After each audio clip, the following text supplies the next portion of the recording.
हाय बच्चों, आज मैं आपको फ़र्क बताने वाली हूँ फाइट और बैटल के बीच। दोनों का मतलब कॉमन भाषा में होता है लड़ाई, ठीक है। लेकिन फिर भी दोनों में एक बहुत ही छोटा सा डिफरेंस है, तो आपको पता होना चाहिए। स्पेशली तब जब अगर आप गवर्नमेंट एग्ज़ाम की किसी भी एग्ज़ाम की तैयारी कर रहे हो, तो जो उसमें इंग्लिश के टॉपिक्स आते हैं तो उसमें कई बार ऐसी छोटी मोटी चीज़ें पूछ ली जाती हैं, ठीक है।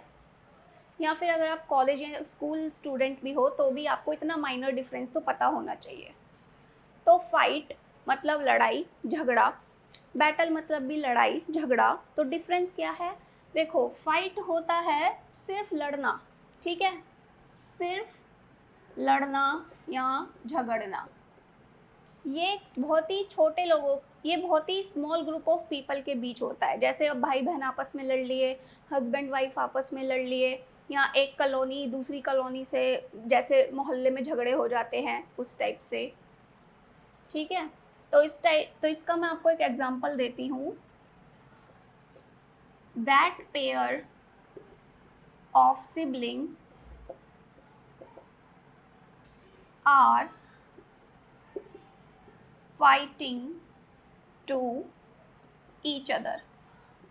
यानी कि वो जो भाई बहन का जोड़ा है वो आपस में एक दूसरे से लड़ रहे हैं। और ध्यान रखिएगा, अगर मैं यहाँ कर दूँ दैट पेयर ऑफ सिबलिंग्स तो यहाँ पे एरर हो जाएगा, ठीक है। ऐसे ही छोटे मोटे एरर्स जो हैं एग्जाम में आते हैं। एरर क्यों हो गया? क्योंकि आप यहाँ पे ध्यान दो, मैंने यहाँ पेयर वर्ड का यूज़ करा है, ठीक है।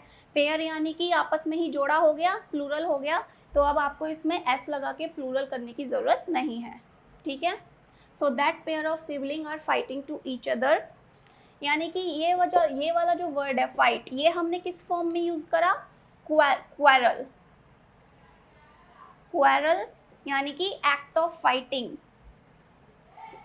Act of fighting. It means यहाँ पे छोटे मोटे झगड़े हो रहे हैं। अब बैटल में आ जाते हैं। बैटल का मतलब होता है युद्ध, ठीक है। युद्ध यानी युद्ध भी क्या है? एक टाइप का लड़ाई है, ठीक है। युद्ध सबसे बेस्ट वर्ड है बैटल के लिए। युद्ध होते हैं बड़े बड़े देशों के बीच, बड़े बड़े राज्यों के बीच, ठीक है। ये किसी छोटे लेवल पे नहीं होते हैं। इसमें औजारों का, अस्त्र शस्त्रों का यूज़ होता है। तो एक बहुत बड़े पैमाने पे अगर लड़ाई हो रही है, एक जो कि एक युद्ध का फॉर्म ले रही है, तो उस जगह आप वर्ड यूज़ करोगे बैटल। इसका भी एग्जाम्पल देख लीजिए, क्लियर हो जाएगा आपका mind. In the second battle of Panipat, यानी कि पानीपत की दूसरी लड़ाई में हेमू वॉज टोटली डिफीटेड।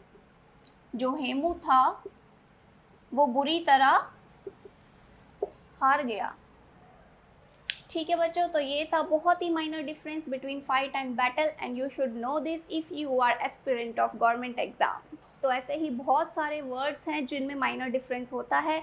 उन सब के मैंने लिंक्स डिस्क्रिप्शन में दिए हैं, आप ज़रूर चेक करिएगा। और मैं वीडियोस बनाती हूँ रिलेटेड टू कॉम्पिटिटिव इंग्लिश, ये जो कि आपकी गवर्नमेंट एग्जाम में आती है, स्पोकन इंग्लिश एंड यूपीएससी। अगर इनमें से एक भी आपका पसंदीदा कोई टॉपिक है, so you can follow me.